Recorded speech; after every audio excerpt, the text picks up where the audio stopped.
if you've got yourself a Cruze, now is the time to go and check this coolant bottle. They don't last forever. They start going quite yellow, they become brittle, and then they leak. New ones are clear. So if yours isn't nice and clear, it's time to replace it. I'm also going to just drop all the coolant and put fresh coolant in as well. First thing I'm going to do is just take the pressure off. Obviously the engine is relatively cool. Take that off. Under the front right hand side of the car here we have a drain tap, which we need to undo to drain all the coolant. There is a bit of a hose or a little outlet that comes out. Usually it just kind of dribbles everywhere. So have a catch pan ready.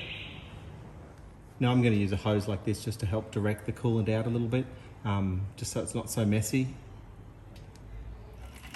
Don't know if the camera's picking that up. It's actually still steamy because it is actually hot, but yeah, I'm just going to be careful. Once you get towards the end, you might just want to undo the plug completely. You will get a rush of coolant coming out of there still, because it comes out of that side part quite slowly. Also make sure here that this O-ring around here is still in good condition. I'm just going to put that back on now that we've drained it. Now with the coolant drained, we can remove this bottle. Just remove the transmission breather hose if you have one. There's two clips here and pipes that we want to remove. So with that clamp off, the top hose just pulls away. Take the clamp off for the second hose. Just push those pipes out of the way.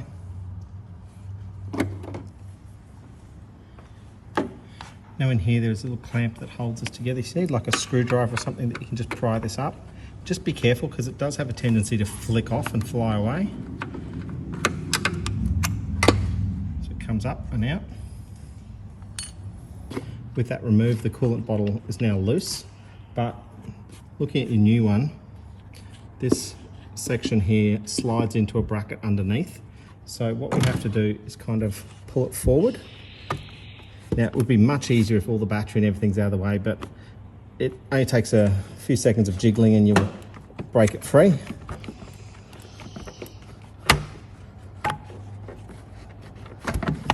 And it comes up like that. And you can see that that's the groove that it slides onto. Now you can see here there's a bit of red discoloration where it has been leaking a little bit. But now what we want to do is line that back up to that point and then slide it backwards.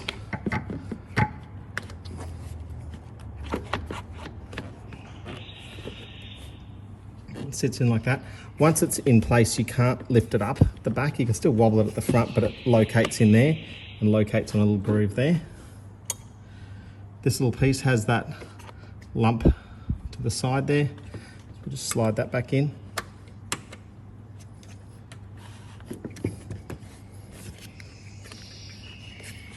And your coolant bottle is secure. Now we'll put these coolant hoses back in place.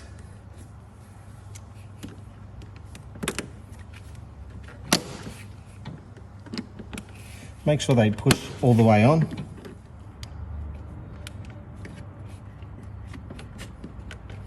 Again, push that right on and make sure it's clamped in place. Now, if you've got the automatic transmission, you've got a breather hose here. This is a little bit different, but that'll just sit up in there like that. I might put a cable tie just there just to secure it.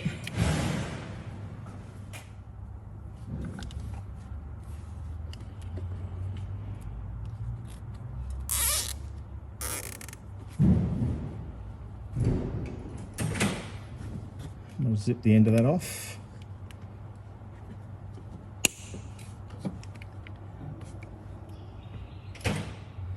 The next thing is I want to start topping this up with coolant, so big funnel always helps. And we'll start filling it up.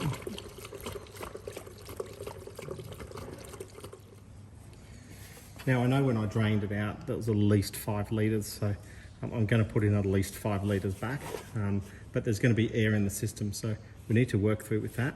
At the moment I've got that fairly full. There's still coolant sitting in top of my funnel.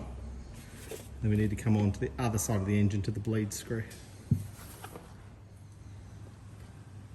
So now we're looking at the right-hand side of the radiator. We're kind of looking in the front. That's the front of the car out there.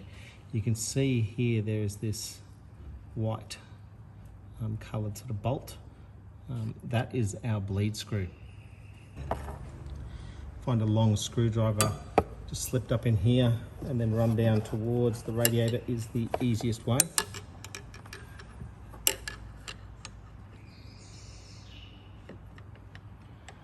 And then we want to loosen that. Now we'll loosen it to a point you might even begin to hear air coming out, but you'll definitely see some coolant coming out in a moment.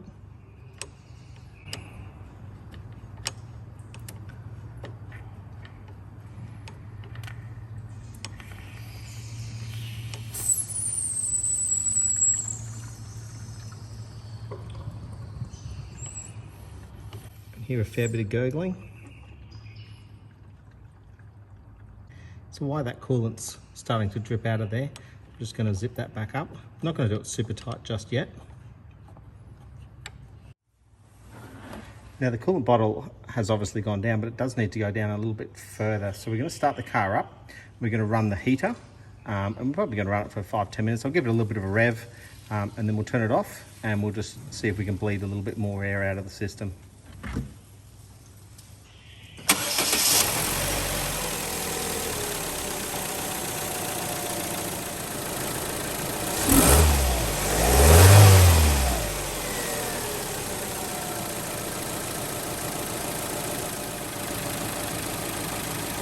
I like just to give this pipe a little bit of a squeeze. Sometimes it just pops some more bubbles out and just helps bleed the system a little bit for you. You can feel the coolant in this pipe. The engine's not yet hot, so it's not too bad to watch this and touch this. You will hear lots of gurgling and things like that. That's a great sign. What we want to feel is the heat coming on inside, so then we know that there's no air in the heater core as well. Just going to run it for a few minutes, then we'll turn it off and we'll try and bleed a bit more out of that radiator. So again, just coming back here to try and bleed a little bit more air out.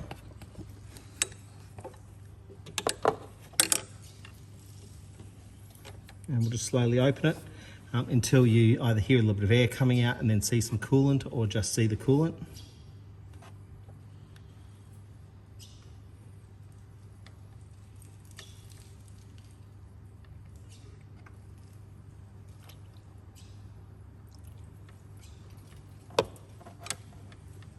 Okay, so I've just got coolant running out of there now, so I'm quite happy. I'm going to do that up nice and firm. Now, if you need to, obviously top this up a bit more. I like to get it to about that join in the two halves as a full level. We'll take that out. I'd also strongly suggest that you have a new cap. If you order these, just order it with a new cap as well. Now you're going to take the car for a bit of a drive. We're going to make sure that that heater is still working well. We're going to come back, check for any sort of leaks. After it cools down, we'll make sure we top that back up again. Hey, any comments, questions, concerns? Write them down below. Thanks for watching.